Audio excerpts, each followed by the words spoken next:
Normally, the beverages that we podcast, well, at least one of us usually hasn't had the particular beverage. That's true. It's rare we bring something to the table that we've both had. Yes. But that is actually the case this week. Yes, that is 100% true. We have both had the beverage that we were bringing to the table. I had saved one of these after I brought it over for Thanksgiving. And yes, we shared it. We both commented on it. I won't say what. We won't give that away. We'll save that till the end. But it was worthy enough one way or the other that we kind of wanted to talk about it. So I saved it so we could do a podcast.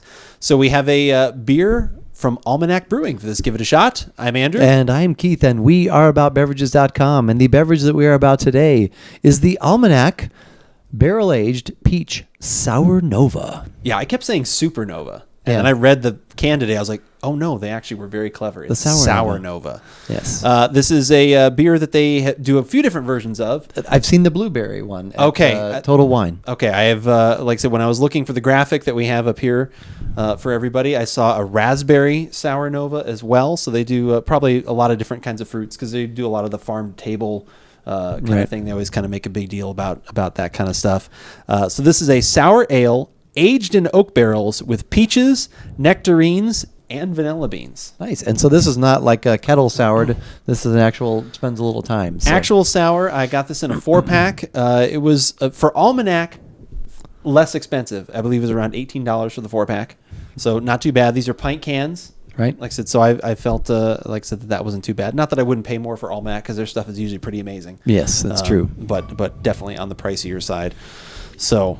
and I just realized we actually have the beverage right here. Oh. We don't need anybody. Nope. Too late. Nope. We blew it. We did. We could still bring him on. Well, normally our beverages are watched over by this guy here. But he's sad. He didn't know. He looks kind of lonely. We had it on the table already. So. I know. Well, should I give him a glass? I feel like I should give him something.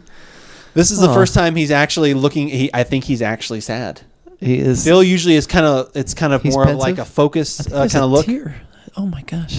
It's either his eyelash or it is a tear. So, okay. All right, Phil. Sorry, Phil. Sorry about that, but we know you're here in spirit. We know you're here in spirit. Yes. Actually, we're not. We're having a beer. Oh, that's true. Anyway, that's true. We boy, yeah. Whoa, that's funny. That completely got by both of us. Yeah. Okie dokie.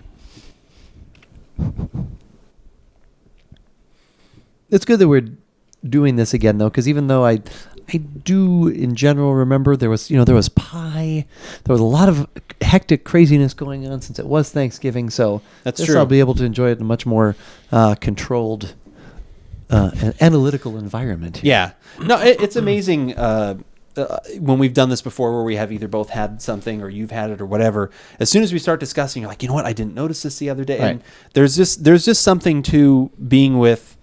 Like I said, whether it's, for me, it's my brother or friends or anyone out there, when you can kind of sit and you really are analyzing and kind of throwing back and forth what your palate is getting, depending on what you had today for food or anything else, can really affect that stuff. It's to me, I love doing that. I mean, an unanalyzed life is not worth living. An unanalyzed beverage is not worth drinking. Exactly. Wait, no. All those things. No, I agree with all that. So to some degree or another, there is analysis. So we got a little cloudy straw here is what I would say.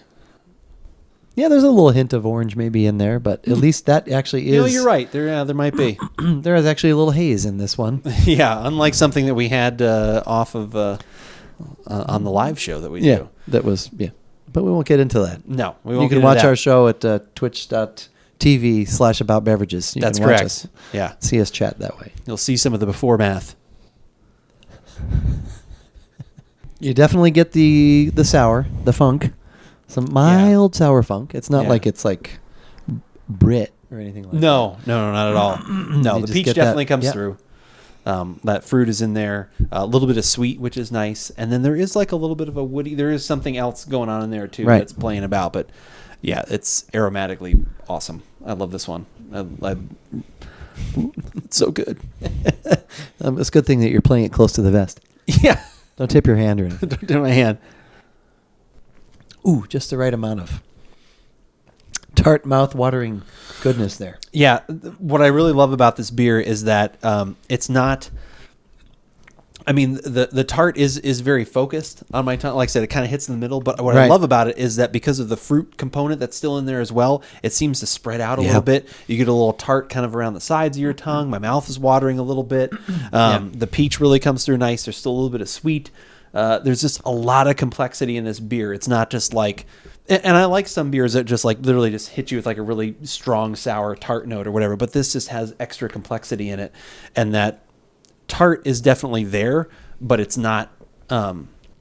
it doesn't take over everything. It's definitely, Very well the 65% of the component, but it doesn't, ruin everything else that's in there. But I love how it makes my mouth water, and and not like it's like in defense, like, oh my gosh, we've got to. It's like it's just so good that it just makes you. It just makes your mouth water. My mouth waters in defense. I like that. Well, defending like we must send salivation resource. Saliva! Yeah, we need backup. Bring forth the liquid. Bring forth. Bring forth the mouth liquid. There's dryness in the palate. We must send refreshment. Send refreshment now. Yes. No, the refreshment is right here. That's right. Yeah, I don't know. What was the one we had last year at that? I think it was on draft at Cereal Grillers. It was an Almanac Peach, but it was like a peach cobbler or something. I believe it was peach cobbler. Maybe that one had a little more spice to it. It did. That one was excellent. But though, that one literally had the reminds me butter. of this. That one had the buttery crust That's and a little right. bit of It did pie, have that, and it did have a little bit of the spice. But with the peach, that one was excellent. Might have been apple. It was either apple or peach.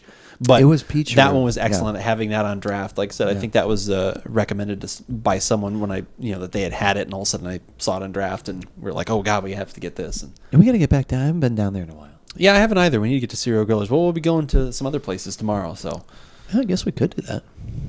We'll be doing some other things. But again, this is a pretty easy one. This one is delicious. I would definitely get more of these. Like I said, I really like this. Yeah, very good. Just again, the complexity is what really wins this one over. Complexity, balance, and yet refreshingly tasty and delicious. So, yeah. Yep. I would completely agree. And hopefully you all agree that you should head on over to the website at aboutbeverages.com and check out all the other podcasts, videos, things that we have done throughout the years. We are going to be coming up into our 10th year of doing this. Next year, we'll be hitting into the 10. Okay.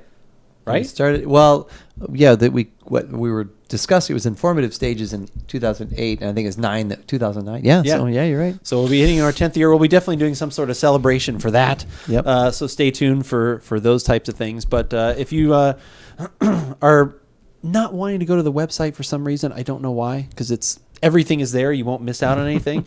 But if for some reason you only you're a YouTube kind of person, which is cool. Yeah. We're there too. We have a YouTube channel. We are there too. You can subscribe to us there. We'd really appreciate that. That is definitely a way where you'll get instant notifications when our new videos and things go live.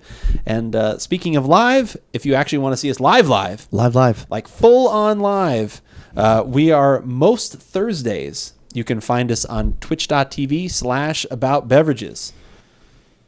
Yeah. And if that's not enough, Twitter. Got hijinks going on there before we record our podcasts and after, so there's always good conversation, dialogue, and you never know what's going to come along. That's true. We might even start singing. We may not want it, but we might do it anyway.